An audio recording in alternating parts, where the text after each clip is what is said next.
jangan malas itu. Karena ketika kita malas kayak ya udahlah mau ngapain lagi. Betul.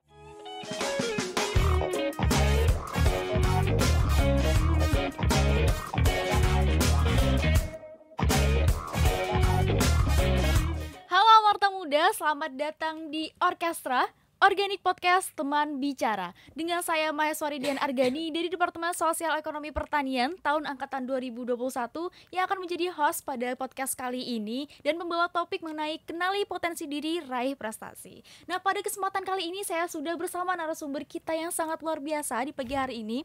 Ada Mbak Sania Sita Devi atau akrab disapa dengan Mbak Sania. Selamat pagi, Mbak. Selamat pagi. Oke, Mbak Sania ini merupakan mahasiswa berprestasi dari Departemen Sosial Ekonomi Pertanian, betul, Mbak? Bisa dibilang amin aja ya. Iya, dari mahasiswa Departemen Sosial Ekonomi Pertanian tahun angkatan 2020. Ya, nah, betul. Mbak Sania ini akan membersamai kita semua dalam podcast kali ini. Oke, mungkin bagi mahasiswa Fakultas Pertanian Universitas Gadjah Mada udah gak asing lagi nih sama Mbak Sania satu ini, karena mungkin udah terkenal gitu ya dengan mahasiswa berprestasi gitu. Jangan gitu, berlebihan itu sepertinya. Oke, gak apa-apa sih, Mbak. Ini memotivasi kita semua gitu. Amin, semoga bisa memotivasi beneran ya. Betul. Nah, maka dari itu pada podcast kali ini kita akan membahas mengenai kenali potensi diri tadi bersama Mbak Sania. Kita akan mengenal dan kita akan belajar bersama gitu dengan Mbak Sania gitu. Nah, mungkin sebelumnya aku pengen nyapa dulu nih sama Mbak Sania. Kayaknya udah semangat banget di pagi ini. Iya, tentunya dong, kan hari ini kita mau bertemu dengan Amarta Muda ya. Betul. Berarti kita harus penuh energik dan juga penuh semangat. Betul. Oke, selamat pagi Mbak Sania. Oke, selamat pagi Mahes. Gimana nih kabar hari ini, Mbak? Alhamdulillah luar biasa baik. Kalau Mahes gimana nih kabarnya pagi ini? Oke, kalau aku sendiri alhamdulillah luar biasa gitu ya. Sangat baik gitu, sangat sehat gitu, Mbak. Oke, semoga Mbak Sania selalu diberi kesehatan, selalu dilancarkan kegiatannya ya, Mbak. Amin. Oke, sebelum lanjut ke topik yang akan kita perbincangkan lebih dalam lagi, mungkin aku akan menyapa teman-teman Amarta Muda di sana, dimanapun kalian berada, teman-teman. Halo semua, selamat datang di Orkestra. Nah, jadi di sini merupakan podcast pertama yang kami rilis dan membawa topik mengenai kenali potensi diri, raih prestasi gitu. Semoga teman-teman Amarta Muda di luar sana diberikan kesehatan dan diberikan kelancaran gitu. Amin. Oke, mungkin saya bantu aminin ya. Iya, betul banget, Mbak, karena kita juga harus punya semangat dan sehat gitu, bukan buat menjalani hari-hari gitu ya, Mbak ya. Ya, betul. Oke, mungkin langsung saja nih masuk ke pertanyaan yang Amarta Muda juga pastinya udah sangat penasaran sih. Tuh, saya jadi deg-degan nih. Aku juga, ini berhadapan langsung dengan mahasiswa berprestasi. Waduh, gitu jangan ya. gitu. Semoga besok bisa ya. Amin, semoga aku juga nyusul ya, Mbak. Karena sama-sama dari Departemen Sosial Ekonomi Pertanian udah kayak nih. klub gitu. Iya, udah semoga satu gitu ya. Satu ya, sosek satu. Betul. Oke, mungkin langsung saja aku pengen tahu apa sih kesibukan Mbak Sania selama ini, akhir-akhir ini gitu. Boleh diceritain? Oke, baik. Terima kasih sebelumnya kepada Mahes dan juga teman-teman Amarta Muda yang mau mendengarkan bincang-bincang kita hari ini gitu. Nah, untuk kesibukannya apa sih? Yang paling penting nomor satu itu apa? Kuliah dong. Betul. Kan karena kita di Universitas Gadjah Mada dituntut untuk kuliah ya di sini. Sebagai mahasiswa gitu. Iya, udah kewajiban kita. Betul. Kita daftar buat kuliah gitu. Terus betul. yang kedua kesibukan apa? Praktikum gitu. Klaster agro tanpa praktikum itu tidak mungkin. Betul. Gitu. Praktikum dan laprak adalah satu kesatuan gitu. Iya, itu adalah udah kayak mengurat nadi gitu dalam diri betul. kita. Jadi tidak bisa ditinggalkan. Betul. Terus yang selanjutnya adalah kita juga harus mengikuti kegiatan-kegiatan luar nih, seperti apa organisasi. Nah, di sini saya mengikuti 3 organisasi. Mungkin secara singkat saja, yaitu yang pertama itu ada UPI atau Unit Penalaran Ilmiah Interdisipliner. Ini adalah UKM di tingkat universitas. Kemudian ada juga Klinik Agromina Bahari atau KAB. Nah, UKM ini tuh di tingkat fakultas, dimiliki oleh Fakultas Pertanian.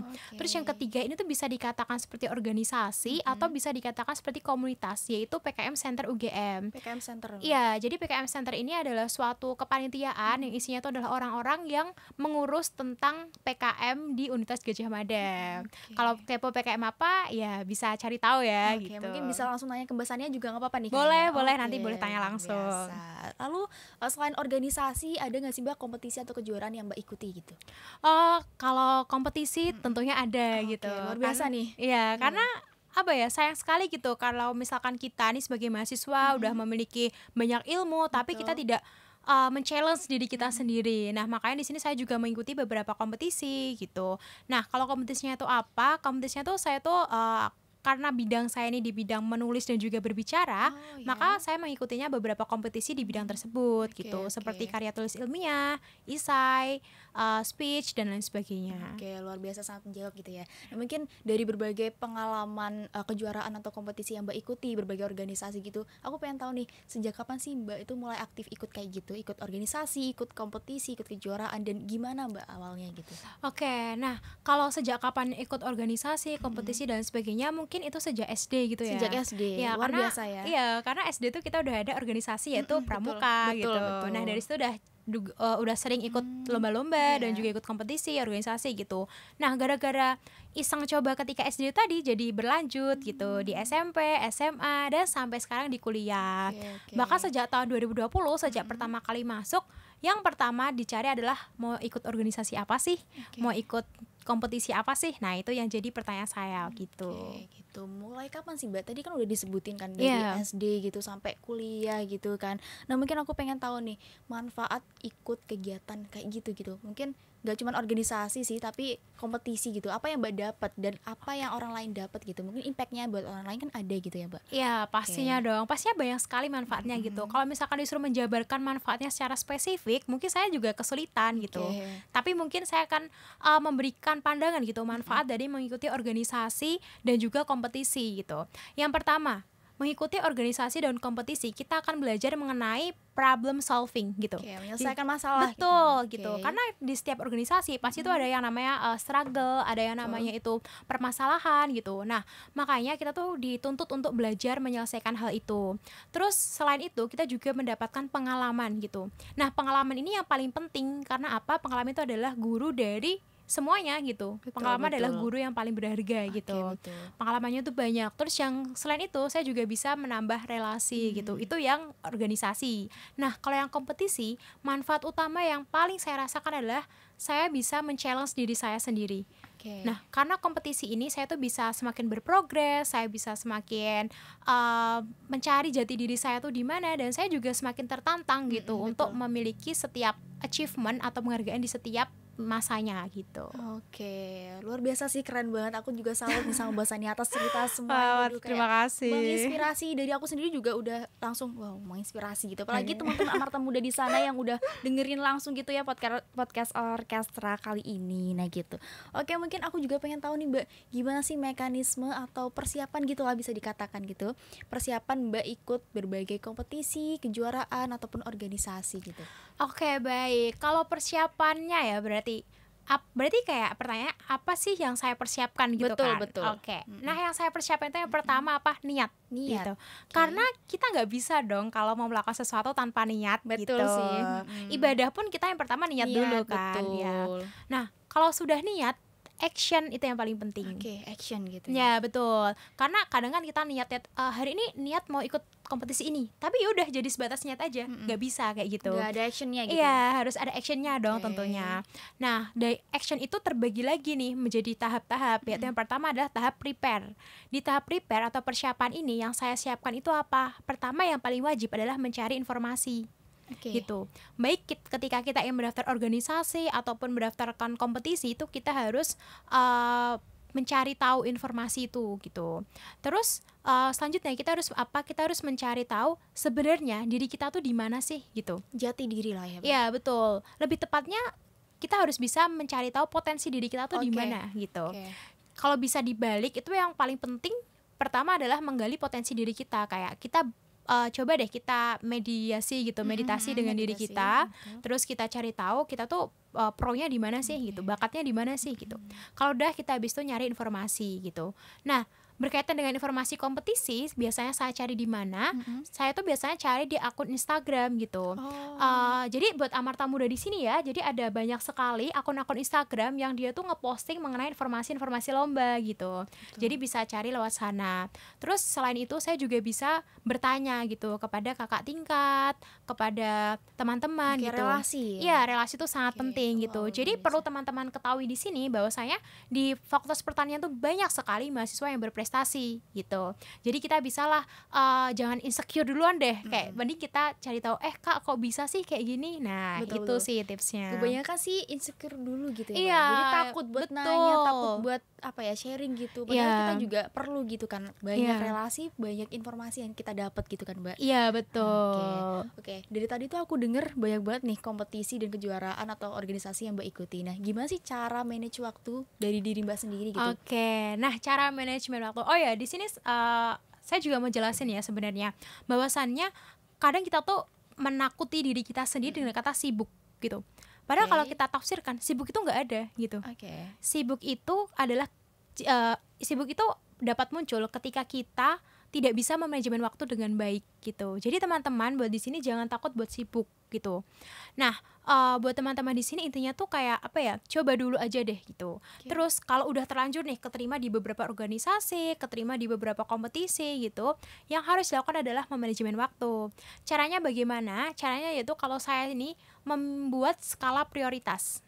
Gitu. Skala prioritas. Iya, skala prioritas itu adalah hal yang paling penting ya buat amarta muda di sini sebelum masuk udah masuk ya, sebelum kuliah langsung gitu. Betul. Skala prioritas itu paling penting. Jadi kayak kita harus mengetahui gitu apa aja sih yang harus diselesaikan lebih dulu gitu. Nah, ini saya mau sharing pengalaman saya pribadi ya, mungkin dari teman-teman yang lain berbeda gitu. Kalau saya ini setiap malam sebelum tidur gitu, terutama kalau habis nugas, biasanya kan kita kan nugasnya pakai laptop gitu kan. Terus pagi hari kita juga aktivitas pakai laptop juga. Nah, biar tidak boros kertas, di laptop itu kan ada desktop kan. Nah, di situ saya tempel sticky note gitu. Jadi di laptopnya gitu. Iya, di laptop tuh ada yang namanya fitur sticky note gitu. Saya tulis di situ, saya tulis apa sih daily activity-nya besok pagi gitu. Tapi jangan secara spesifik, karena kalau secara spesifik banget takutnya nanti ketika itu tidak berjalan sesuai rencana, kita jadi kayak udah nggak sesuai, berantakan juga jadinya gitu. Jadi mending nulisnya kayak bangun pagi jam berapa, terus ada kuliah jam berapa, secara garis besarnya aja kita mau ngapain sih gitu. Betul. Terus habis itu kan ada satu sticky note nih.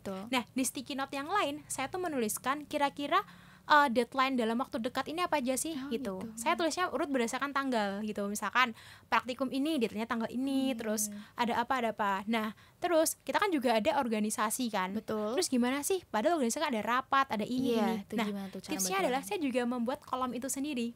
Jadi ada kolom schedule gitu. Wow, luar biasa ya. Di kolom schedule ini isinya kayak benar-benar misalkan di dalam 1 minggu, bikinnya tuh jangan panjang-panjang, 1 minggu aja gitu. Dalam 1 minggu nanti rapat ini gitu. Nah, buat mengantisipasi ada rapat dadakan kayak misalkan tabrakan gitu ya. Kayak misalkan ada kan 2 minggu lagi kita rapat ya kayak gitu. Nah, caranya apa? Manfaatin dong Google Calendar gitu. Ya, luar biasa keren sih. Sekarang teknologi itu udah sangat maju ya. Jadi kita mau apa tuh teknologi udah aman. Gitu bahkan kita sambil rebahan tuh bisa mengatur loh daily activity kita dalam sehari. Dan perlu diingat loh, 1 hari itu 24 jam, jadi sangat lama gitu. Jadi sebenarnya kita nggak ada kata sibuk gitu. Iya betul, hanya kita belum bisa mengatur waktu dengan baik. Karena luar biasa sih Mbak. Nah, aku juga pengen tahu nih Mbak, apa sih kejuaraan atau kompetisi yang pernah Mbak juarai gitu?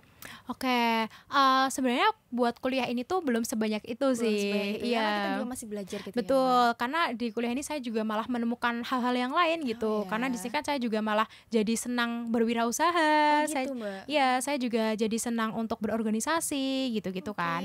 Jadi untuk sementara waktu ini saya tuh pernah meraih kompetisi di bidang karya tulis ilmiah. Itu saya pernah menjuarai juara 3. Terus saya pernah mendapatkan juara 3 dalam membuat itu isai atau paper gitu. Luar biasa sih. Ya, terus saya yang membuat saya paling bersyukur adalah saya pernah menjuarai PKM. Ya. Mungkin boleh diceritain nih gimana nih? Ya, itu tuh di tahun kemarin ya, di PIMNAS 34 itu. Nah, itu saya tuh awalnya tuh juga takut gitu, karena siapa sih yang nggak tahu PKM? Betul. PKM adalah suatu perlombaan yang sangat bergengsi gitu kan. Nah, lolos PIMNAS adalah sebuah mimpi menurut saya gitu, karena kayak saya bisa apa sih gitu. Nah, dari situ saya karena rasa insecure itu, saya jadi semakin kayak setidaknya aku tahu aku gak bisa membuktikan buat orang lain. Setidaknya aku tuh membuktikan pada diriku sendiri bahwa aku tuh bisa gitu. Bahwa aku tuh kayak aku yakin aku bisa kok gitu. Akhirnya saya malah terpacu, dalam saya bisa mendapatkan gold medal di PIMNAS 34. Keren gitu. Muda ini tuh dapat jadiin motivasi buat teman-teman di luar sana. Betul. Jadi kayak semoga bisa memotivasi ya, jangan Mbak ya sombong, enggak. Ini motivasi. Ya betul. Ini sangat memotivasi sebenarnya, bukan ajang untuk aduh perlombaan nih. Bahasanya udah kayak gini aku kok belum. Nah, gitu, betul. Bukan ajang gitu. Kompetisinya jangan kompetisi hidup dong, karena setiap orang ada masanya, setiap masa ada orangnya. Betul, gitu. Seperti itu. Nah, mungkin dengan Mbak mengikuti kejuaraan dan menang gitu ya, menang PIMNAS gitu, aduh kayaknya rasanya senang banget nih. Mungkin boleh diceritain gimana sih rasanya, Mbak? Oh ya, kalau rasanya tuh yang paling penting adalah senang gitu. Senang ya, senang pasti. Dan bersyukur gitu. Bersyukur ya. Ya, kalau saya sih ketika memenangkan lomba mungkin sebatas itu ya. Karena gini, yang penting jangan puas. Oke, kenapa itu, Mbak? Jangan pernah memunculkan rasa puas itu. Karena kalau misalkan kita puas, kita akan berhenti. Mau apa? Kan udah selesai. Iya, kan karena kita udah merasa puas duluan. Iya, gitu. Betul.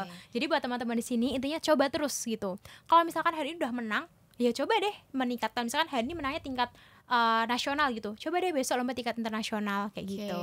Oke, mungkin rencana ke depan yang pengen Mbak capai itu apa sih? Mungkin di kejuaraan lain atau pengen nyoba hal baru gitu? Ya, kalau dari saya sendiri rencananya ke depan adalah saya pengen tetap berprestasi dalam bidang akademik non akademik, dan saya targetnya tuh pengen bisa ikut lomba internasional. Keren gitu. Sih. Nah, tapi di sisi lain di luar perkuliahan saya juga, ini kan saya lagi merintis bisnis gitu kan. Nah, saya juga ingin balance gitu antara kehidupan di dunia yang sesungguhnya sama di kampus gitu. Waduh, luar biasa, keren sekali nih teman-teman Amarta Muda, sosok Mbak Sania yang berprestasi kali ini. Luar biasa. Berlebihan ini ya. Mungkin ada nggak sih Mbak tips dan trik gitu buat teman-teman Amarta Muda di sana yang mungkin kan mahasiswa baru gitu kan, jadi belum tahu dunia perkuliahan sebenarnya tuh gimana. Nah, mungkin bisa dikasih tahu biar menjadi mahasiswa yang produktif gitu selama kuliah gitu. Iya, betul. Nah, sebenarnya gini ya teman-teman, ini saya jujur aja, perkuliahan itu sebenarnya asik banget gitu. Nah, mungkin transisi dari SMA ke kuliah itu yang membuat teman-teman tuh kaget, kok tugasnya banyak, kok ini. Nah, dari situ tipsnya biar kita tetap bisa produktif adalah yang pertama, jangan malas itu. Karena ketika kita malas kayak ya udahlah mau ngapain lagi gitu. Terus tips yang paling penting adalah jadikan nanggung yang negatif menjadi nanggung yang positif gitu. Karena biasanya kita kan kayak mau mengerjakan sesuatu terus nanggung 5 menit lagi scroll TikTok dulu. Nah, itu yang menjadi bumerang buat kita, malah jadinya nggak jadi ngapa-ngapain. Bahkan padahal ketika 5 menit itu tadi kita mengerjakan tugas, bisa saja kita tuh menjadi kecanduan gitu. Simpelnya adalah ketika kita mengerjakan matematika nih. Kita mau yaudahlah aku mau coba dulu 5 menit gitu. Habis itu belum selesai, bentar nanggung. Nah, jadikanlah kata nanggung itu menjadikan kita untuk kecanduan melakukan sesuatu yang produktif gitu. Oke, mungkin itu juga bisa buat pesan Amarta Muda gitu ya, Mbak, sekaligus gitu ya.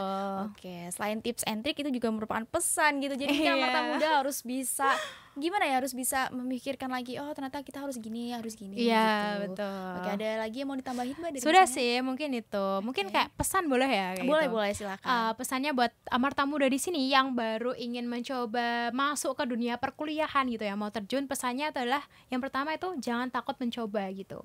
Karena kita nggak akan pernah tahu medannya seperti apa ketika kita tidak mencoba. Jadi diharapkan teman-teman itu coba dulu deh gitu.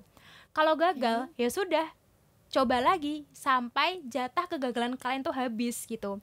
Tenang, pasti kita bakal dapat achievement kok suatu saat nanti gitu. Dan yang paling penting nih satu hal, Allah akan memampukan hambanya yang dipanggil. Jadi kita akan bisa dan juga akan layak ketika kita mendapatkan sesuatu. Intinya tetap semangat gitu deh. Oke, luar biasa sekali ya ternyata Amarta Muda sosok Mbak Sania satu ini. Kita jadi tahu nih gimana sih Mbak Sania dalam perkuliahannya menjadi mahasiswa berprestasi gitu. Terima kasih banyak ya Mbak Sania atas informasi yang menarik dan sangat bermanfaat ini, yang pastinya memotivasi juga. Iya, semoga. Juga ingin berterima kasih kepada Amarta Muda yang udah menonton orkestra kali ini atau podcast orkestra kali ini dari awal sampai akhir gitu. Nah, pesan aku buat Mbak Sania, semoga Mbak Sania selalu dalam keadaan sehat. Amin. Dan dilancarkan dalam perkuliahannya maupun di luar perkuliahannya. Amin. Semoga gitu. juga doa baiknya kembali ke kamu ya. Amin ya rabbal alamin. Baik, nah mungkin sudah selesai dan cukup gitu ya podcast orkestra kali ini. Saya Maheswari Dian Argani. Sampai jumpa dan stay tune terus ya. Dan jangan lupa kalau teman-teman orkestra suka video ini, jangan lupa tekan tombol like, komen, dan subscribe gitu teman-teman. Stay tune dan sampai jumpa di orkestra episode selanjutnya. Bye-bye. Bye.